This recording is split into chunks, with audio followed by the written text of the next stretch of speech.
দেশের ২২,০০০-এর বেশি ভূমিহীন প্রান্তিক ও ক্ষুদ্র কৃষকের হাতে কৃষক কার্ড তুলে দিয়েছে সরকার। এই কার্ডের আওতায় বছরে ২৫০০ টাকা সহ ১০টি সুবিধা পাবেন কৃষকরা। পহেলা বৈশাখে টাঙ্গাইলের কৃষকদের হাতে কৃষক কার্ড তুলে দিয়ে এই কার্যক্রমের উদ্বোধন করেন প্রধানমন্ত্রী তারেক রহমান। বলেন, যতবার বিএনপি দেশ পরিচালনার দায়িত্ব পেয়েছে ততবারই কৃষকের পাশে দাঁড়িয়েছে। বিএনপি সরকারের লক্ষ্য নিরাপদ দেশ গঠন ও কৃষকদের আত্মনির্ভরশীল করা। ১.৫ যুগ ধরে ভালোবাসার নিড়ে এসিআই পিওর সল্ট। পঞ্জিকার পাতা উল্টে বৈশাখ আসে অগ্রহায়ণ, কিন্তু বাংলার কৃষকের দিনলিপিতে বদল নেই। হাড় ভাঙা খাটুনির পর ফসলের ন্যায্য দাম না পাওয়া কিংবা ঋণের জালে বন্দী হওয়া, মাঠের সবুজ ক্যানভাসের আড়ালে এটাই কৃষকের ধূসর বাস্তবতা। হারের দামটা এবার বাড়তি একটু, এই জন্য একটু এটা পড়াটা একটু কমাবো। ধানে আপনার 1 মণ ধান বিক্রি করলে আমি ১২০০-১৩০০ টাকা পাই, তো সেই ক্ষেত্রে আমার খরচ ৮০০-৯০০ টাকা খরচ পড়ে যায়। সার আছে, বিষ আছে, ঘাস মারা বিষ আছে, অনেক টাকা খরচা হয়। তো আমার যে জমি আবাদ করি, এই জমি আবাদ করে কি থাকে? কিছু না। পাওয়া না পাওয়ার এই অসম সমীকরণ বদলাতেই কৃষকের জন্য কৃষক কার্ড দেয়ার নির্বাচনী প্রতিশ্রুতি দেন বিএনপি চেয়ারম্যান। ক্ষমতায় আসার 2 মাসের মাথায় টাঙ্গাইলের শহীদ মারুফ স্টেডিয়ামে প্রধানমন্ত্রী হিসেবে 15 জনের হাতে আলোচিত এই কার্ড তুলে দেন তিনি।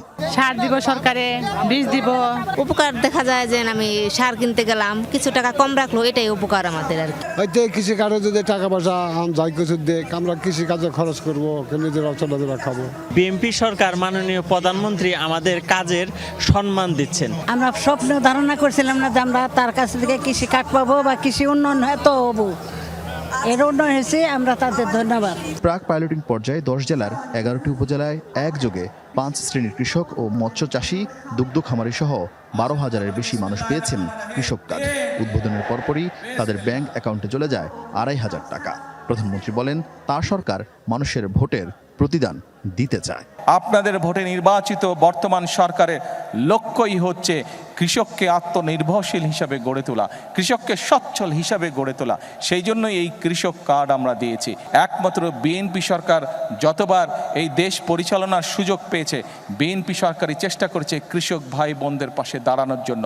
আপনারা বিএনপির উপরে বিগত নির্বাচনে আস্থা রেখেছেন, ইনশাল্লাহ এই সরকার আপনাদের সেই আস্থার পূর্ণ মর্যাদা দিবে। এই কার্ডের মাধ্যমে ন্যায্য মূল্যে কৃষি উপকরণ, সহজ শর্তে কৃষি ঋণ সহ 10 ধরনের সুবিধা পাবেন কার্ডধারী কৃষকেরা। দেশ গঠনে নাগরিকদের সহযোগিতা চান সরকার প্রধান।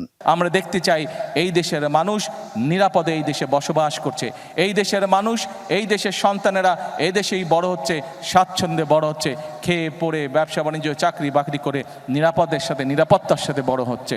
কিন্তু সেই লক্ষ্য অর্জন করা সম্ভব একমাত্র যদি জনগণের সহযোগিতা থাকে। আমরা জনগণকে সাথে নিয়ে চলতে চাই, জনগণকে পাশে রেখে চলতে চাই। প্রায় 8,34,00,000 টাকা ব্যয়ের এই প্রাক পাইলটিং প্রকল্প শেষ হওয়ার পর আগামী আগস্টে 15টি উপজেলা চলবে এই কার্যক্রমের পাইলট প্রকল্প। গ্রামীণ উন্নয়ন, উৎপাদন বৃদ্ধি আর খাদ্যে স্বয়ংসম্পূর্ণ অর্জনের লক্ষ্যে সাবেক রাষ্ট্রপতি জিয়াউর রহমান প্রবর্তন করেন কৃষি নীতি, যার সুফল এখনও ভোগ করছে বাংলাদেশ। এরপর খালেদা জিয়ার আমলে কৃষকদের জন্য খাজনা ও ঋণ মওকুফ করা হয়, নেওয়া হয় বেশ কিছু কৃষি বান্ধব কর্মসূচি। এবার তাদেরই সন্তানের হাত ধরে কৃষকরা পেল কৃষক কার্ড, যার শুরুটা হয়েছে কৃষক নেতা মৌলানা আব্দুল হামিদ খান ভাসানীর টাঙ্গাইল থেকে। সড়কপথে লাল সবুজের বাসে চড়ে টাঙ্গাইলে আসেন প্রধানমন্ত্রী। পরে অবিসংবাদিত নেতা মৌলানা আব্দুল হামিদ খান ভাসানীর মাজার জিয়ারত করেন তিনি। পরিদর্শন করেন কৃষক মেলা। আরিফিন শাকিল, যমুনা নিউজ, টাঙ্গাইল।